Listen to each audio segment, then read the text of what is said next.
Ladies and gentlemen, good day and welcome to the Trucap Finance Limited Q2 FY2024 conference call.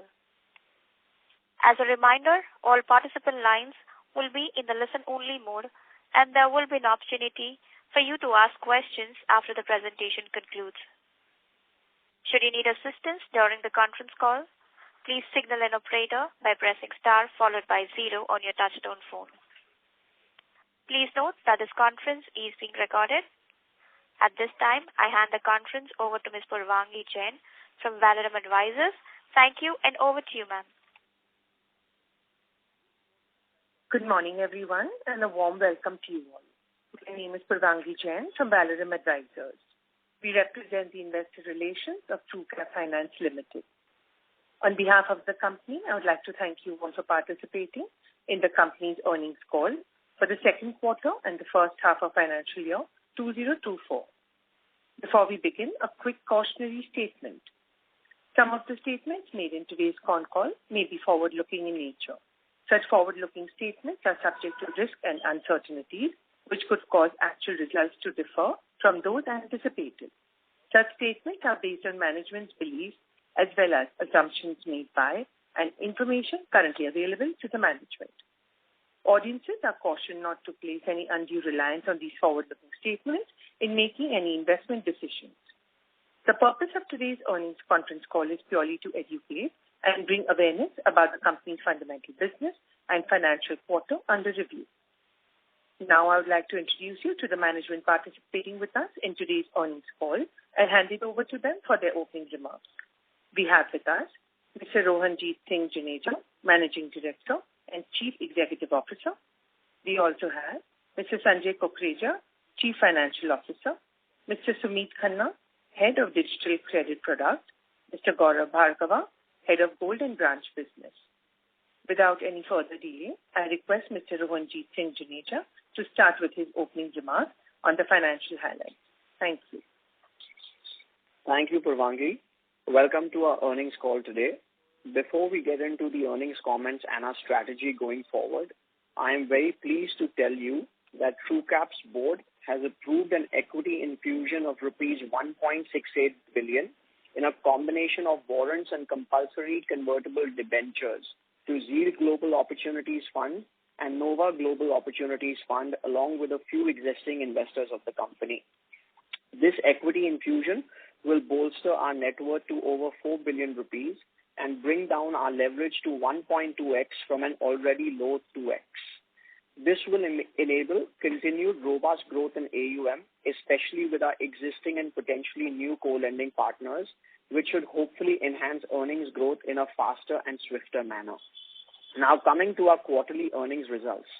In the second fiscal quarter of 2024, we reported 60% quarter-on-quarter growth in pre-tax profits to 27 million rupees, driven by robust growth in disbursements of 2.95 billion, up from 2.68 billion in the previous quarter and 1.55 billion a year ago. For the first 6 months of the year, disbursements have been 5.62 billion, up from 3.19 billion a year ago, representing increasing scale and volume growth driven by expansion of our distribution network coupled with addition of co-lending partners. To illustrate on both these important points further related to capital allocation and distribution, first on capital allocation, we have expanded lending as a service partnerships from 1 lender a year ago to 5 lenders today, which include HDFC Bank, DCB Bank, Shivalik Small Finance Bank, Ugro Capital and Central Bank of India. This addition of partners has enabled us disperse 5.62 billion in the first 6 months of the year, of which these partners have contributed approximately 3 billion. That means 2.62 billion of disbursements has happened through our own resources, for which we have raised net debt of only 0.33 billion. This goes to show that with 0.33 billion of net debt raised in the first half of fiscal 24, we were able to grow disbursements by 5.62 billion and our AUM by 1.9 billion, which essentially is the difference of 7.7 billion at the end of September, minus the AUM on March 31st of 5.81 billion. The benefits of this accretion should start reflecting in numbers in the back half of this fiscal and more so in fiscal 25. Lastly, due to this strategy adopted on capital efficiency from August 2021, our leverage continues to remain low at 2x versus 1.9x in the previous quarter. Secondly, on distribution, with the expansion of lending as a service partnerships, Trucap will need to cater to a larger volume of disbursements, which explains the branch expansion strategy that we embarked on over 18 months ago. Our distribution footprint has gone up by 63 branches in the last 1 year to 122 branches at the end of September 2023. The majority of these branch openings have been in Tier 2, Tier 3 and Tier 4 towns, which today represent almost 50% of our branch network. Our footprint today covers Maharashtra, Madhya Pradesh, Gujarat, Rajasthan, Delhi, NCR, Goa and Punjab, and further branch additions will be in these states only. Given that the majority of these co-lending partnerships are driven by the MSME gold loan product, over 76% of our quarterly disbursements were driven by MSME gold loans. Our track record in the gold-backed product has been fairly resilient, with over 18.5 billion of cumulative disbursements done in the last 3.5 years, with only 53 million being taken into auction where we have recovered more than 109% of principal plus interest and given money back to the customer. Gross NPAs in this product are a meager 5 basis points. In the collateral-free MSME business loan product, we have dispersed 0.72 billion in the quarter, up from 0.55 billion in the previous quarter. Cumulatively, we have dispersed 5.67 billion in MSME business loans, with our gross NPAs in that product being 2.8%. Assets under management at the end of September 2023 were 7.8 billion, up from 6.6 billion in June 2023 and up 72% over the last 1 year. The product composition of our total on and off balance sheet AUM today is 65% in gold loans, 34% in MSME business loans, and 1% in loan against property and personal loans, which are in run-off mode. Active customer count, which was 23,450 in September 2021 and 57,150 in September 2022, is up to almost 81,000 customers today. Gross NPAs were flat quarter over quarter at 1.1% versus 2.8% a year ago.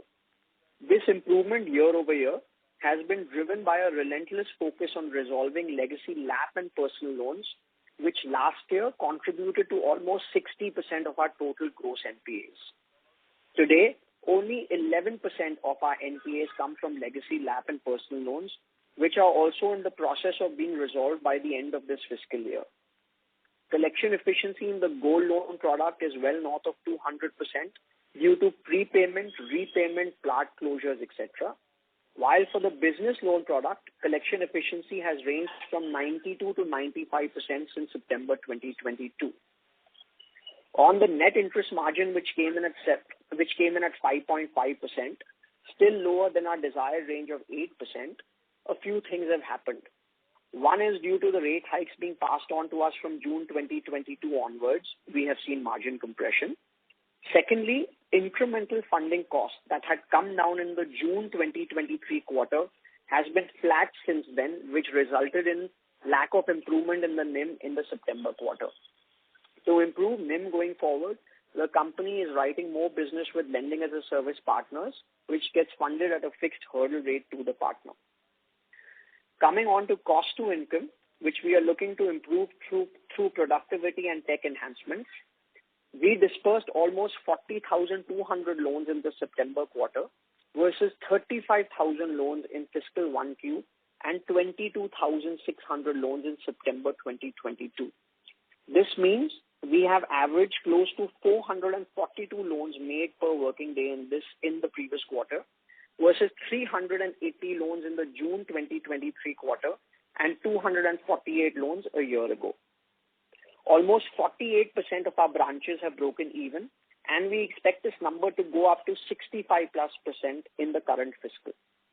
More than 37% of our branches have an AUM in excess of 40 million rupees, and we are now very keenly focused on substantially improving branch productivity, which is measured in loans per day, per branch, per person, and the resulting profitability it brings to the business.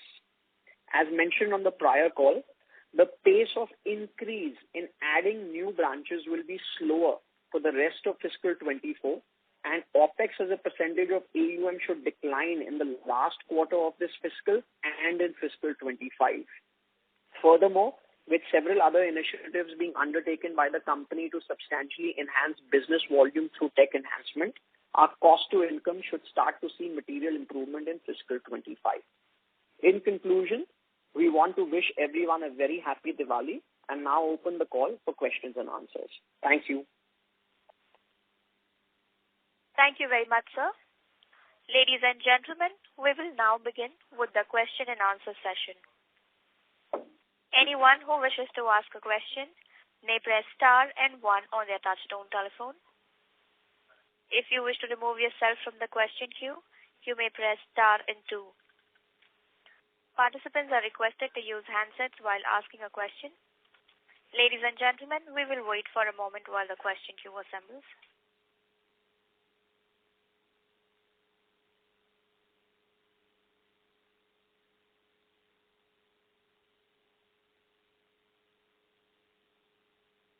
We take the first question from the line of Krupesh Shah, an individual investor. Please go ahead, sir. Hello. Yes, Mr. Krupesh.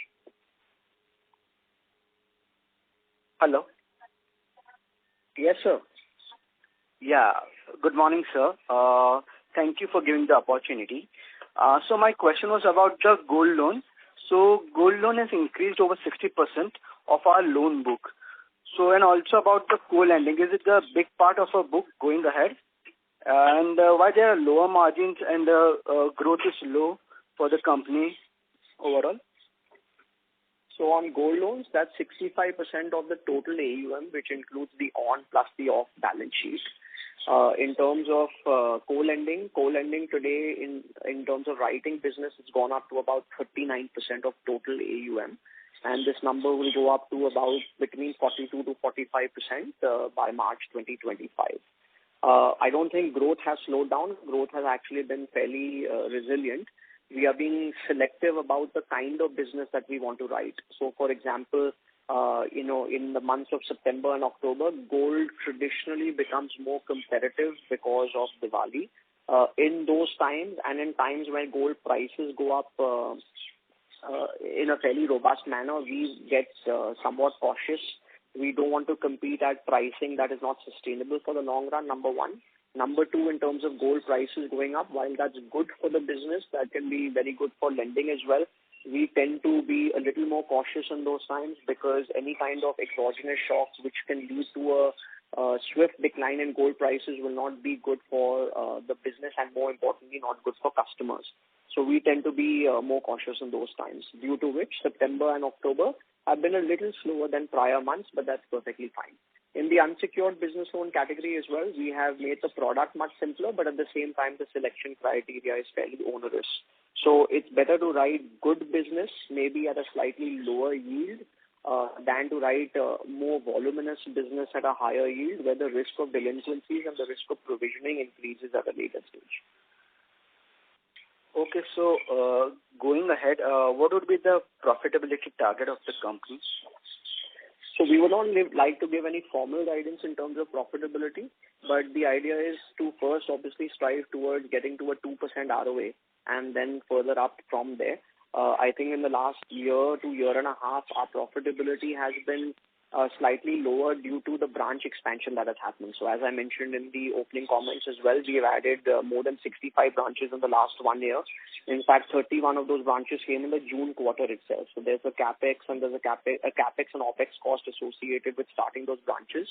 It's also important to remember that when you open the branches, the expense comes first and the revenue comes later. So there's a tail effect that there will be a catch up on the revenue and the earning side as well. These branches are now breaking even in a shorter time frame because of co-lending relationships.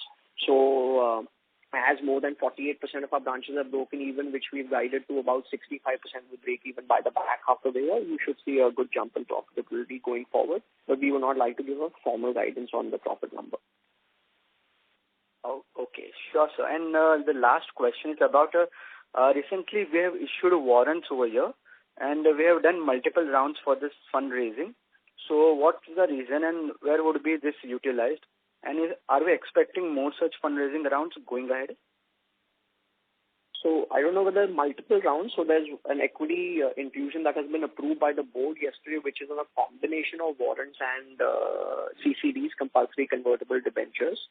So about just under 60 crores is expected by the end of December, with the balance coming in, which is almost about 109 crores, which will come in over the course of the next 18 months. So this equity infusion is a big boost to our net worth. Also, it will help us expand business substantially and keep leverage very low. So, the two choices always in front of management, in front of board is, do you want to increase leverage, take it up to 3 to 4x, and wait to raise equity at a later stage, or do you want to equitize the business further, run at lower leverage, especially because you're doing a good amount of business with co-lending partners? We chose the latter, where we believe that keeping leverage low is fairly important for an NBFC of our size. Number two, increasing the net worth will help us expand these co-lending relationships further, and potentially new co-lending relationships also, because any partner would look at you in terms of how big a company's net worth is and how safe a company is to do business with, because 80% of the capital that is being contributed is by them. In terms of any future fundraisers, we have this fundraise for now that we just announced yesterday. So anything in the future is something that we would look in the future, on which I would not be able to comment right now. Okay, got it. It was very... Thank you so much, sir. Yeah. Thank you. Thank you. Before we take the next question, a reminder to all the participants, if you wish to join the question queue, you may please press star and 1 on your touchtone telephone. Ladies and gentlemen, if you wish to ask a question, you may press star and 1 on your touchtone telephone. We take the next question from the line of Pranav, an individual investor. Please go ahead, sir.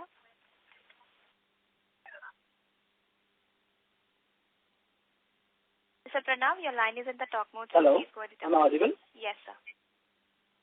Yeah, I had a couple of questions. The first one is there have been recent news talking about contractionary trajectory in the monetary policy, so which will lead to build of risk in the NBFCs. How do you think this will impact us and the whole NBFC sector as a whole? Pranav, I'm sorry, I couldn't hear your question clearly. Can you speak a little louder, please? Hello, am I audible now? Yes. Yeah, so there have been recent news talking about contractionary trajectory in monetary policy, which will lead to build-up of risk in NBFC. So how do you think this will impact us and the NBFC sector as a whole? Sorry, I'm still not understanding your question clearly. There have been talks about contractionary trajectory in the monetary policy. Okay, what do you mean by that? Sorry, I'm still a little unclear. So there have been a hike in interest rates by RBI. So that's what I'm talking about. Okay. How will it impact us? Yeah, so, hikes in interest rates over the course of the last 1 year, when the RBI raised by 250 basis points, has impacted us on the net interest margin primarily, and that's why you've seen a contraction from 7.5% to about 5.5% for us. So it has clearly impacted us very, very directly. We are expecting this impact to dissipate, which means that it should reduce going forward. So our net interest margin should improve going forward. The reason for that is because in the previous 2 policy meetings, the RBI has actually not raised rates. And we feel, we feel that hopefully that should be the case going forward as well. where there would not be any more further rate hikes, but obviously that depends on the inflation trajectory and depends on a lot of other exogenous factors like the Fed, etc. But for us on the NIM, a few things are happening. One is on the funding side. Hopefully with the equity announcement as well, we're looking to see how we can reduce our cost of funds on the incremental borrowing that we are taking from banks. So whatever we are borrowing incrementally, hopefully that should come to us at a lower rate relative to what we borrowed in the past, number one.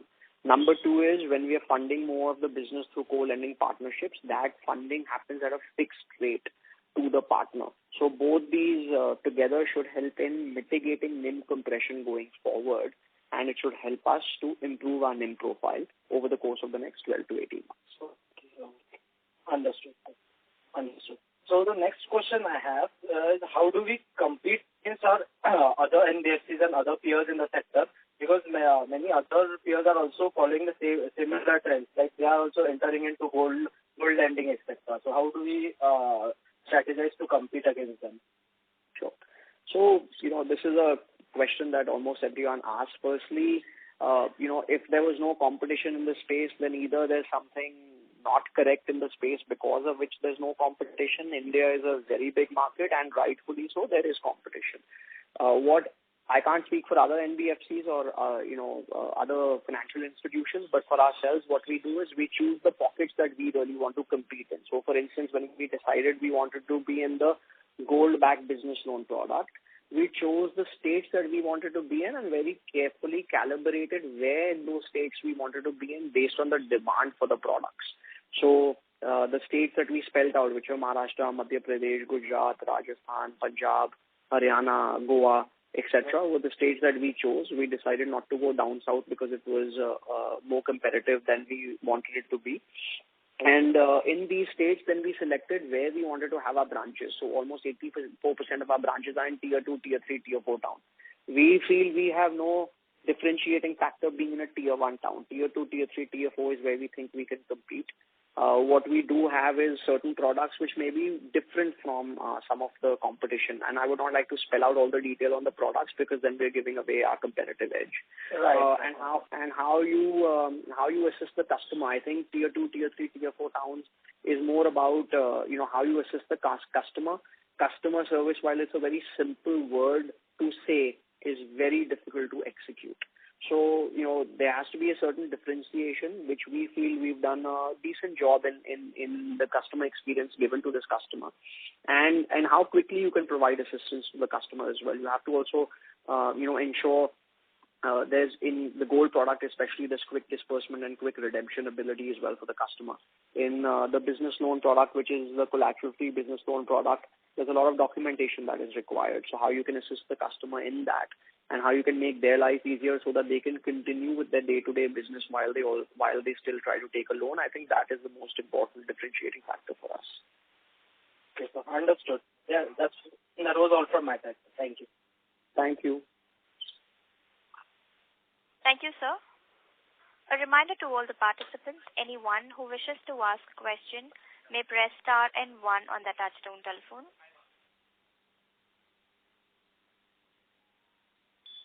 Ladies and gentlemen, if you wish to ask a question, you may press star and 1 on your touchtone telephone. The next question is from the line of Ankur Gulati, an individual investor. Please go ahead, sir. Hi, Rohan. Two questions. One is effective tax rate, 40% plus this quarter. So the tax rate keeps moving around from quarter to quarter. It's a very complicated issue, but what happens with us is in finance costs, there's roughly about a 1.7 to 2 crore expense every quarter for us, which is a non-cash expense due to the corporate guarantee that is given by the holdco, Wilson Holdings, to our lenders. Now, because of this, there's a difference between the cash tax paid and the actual tax that has to be paid. And that's the reason why the tax rate moves from quarter to quarter. I think it'll be fair to say that on a yearly basis, it will be between 25 to 30%, and one should look at it that way. Second question, just help us understand, in the last portfolio, if you're getting a gross yield of hypothetically 20% from the borrower, how is that split between Trucap and the co-lender in your P&L? I mean, does the 20% entirely come to your interest income and then you pay out something to co-lender, or how does it work from accounting perspective? Yeah. So we use a number of 20%, though 20% is a high number to the borrower overall for the entire LAS portfolio, because the idea behind co-lending is to assist the borrower in being able to give them loans at a fairly reasonable rate as well. So that was the concept behind co-lending in the first place. But assuming it's 20%, just to stay with that number, there's a fixed hurdle rate that is provided to the LAS partner. So beyond the fixed hurdle rate, whatever that rate may be, if the 20% is the rate you're charging the customer, the difference between the hurdle rate and the 20% on their 80% is what we keep for all the services that are provided, which is basically sourcing the customer, servicing the customer, and collecting on the customer as well. And this is a mammoth effort, right, from sourcing to collection. So that's why there's that fixed hurdle rate that is provided to the to the LAS partner while we keep the balance, and on our 20% capital contribution, we keep the entire yield. There is a split between interest income and non-interest income because there's also processing fee and there are certain other charges that get split accordingly. So that's the answer to your question. Also on the BC relationship, so with Shivalik Small Finance Bank, for instance, the BC partnership where they fund 100% on their books, we do the sourcing, servicing and collection. There, all of it gets booked in non-interest income. So out of 20, if hurdle is 15, on 80%, 15 goes to co-lender, correct? And that doesn't form part of your interest income. Correct. 5% on their 80 is part of your interest income or other income? No, that is part of our other income, but there's PF and there are other charges, for example, whether it's penal, whether there's insurance income, etc. All of that will go into non-interest income. Understood. And any updates on credit rating now or timelines for credit rating upgrade post the fundraise?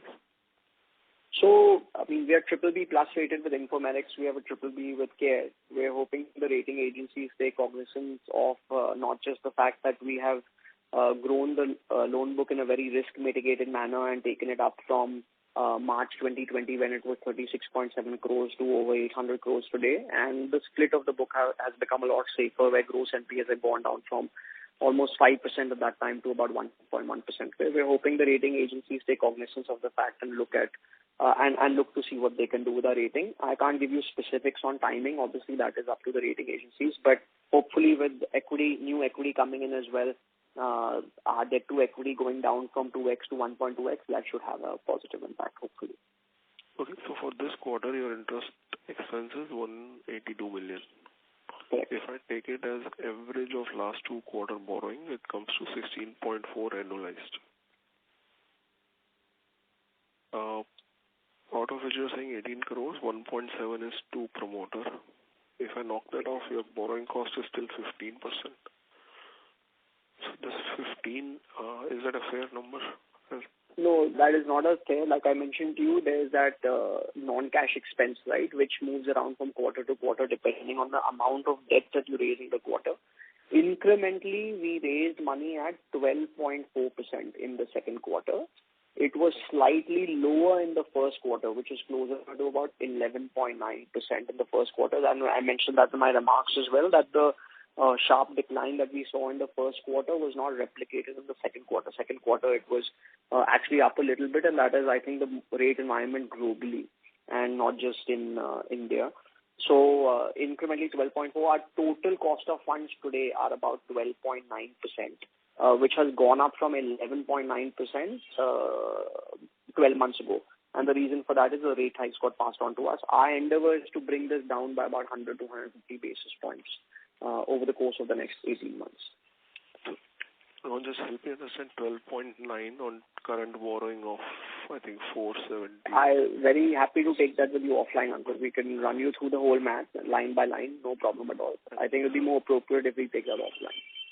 Credit rating, if there is an upgrade, to 100 plus basis points? So whatever happens, if you have a credit rating, whenever that does happen, that again is dependent entirely on the rating agencies, how they look at how safe of an entity we are now going forward, given the fact that our net worth should be closer to about 400 crores. and we've done 4 rounds of equity infusion now with this one over the last 4 years. Incrementally, the funding cost will go down. It's not that it will go down on the entire back book, but incremental funding costs should go down. The difference between a triple B plus and a triple B rated entity, for example, the difference would be close to about 100 to 120 basis points on incremental funding. Obviously, if you go into the A minus rating, whenever that does happen over a period of time, then the difference becomes much larger because a lot more banks can fund you much larger amounts once you break into the A family. Okay, fine. All right, thanks. Thank you, Uncle. Thank you, sir. Ladies and gentlemen, if you wish to ask a question, you may press star and 1 on your touchtone telephone.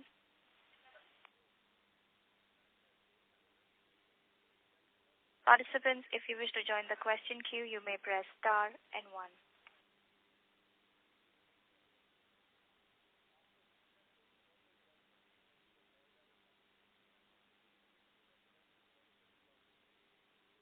As there are no further questions, I would now like to hand the conference over to the management for closing comments.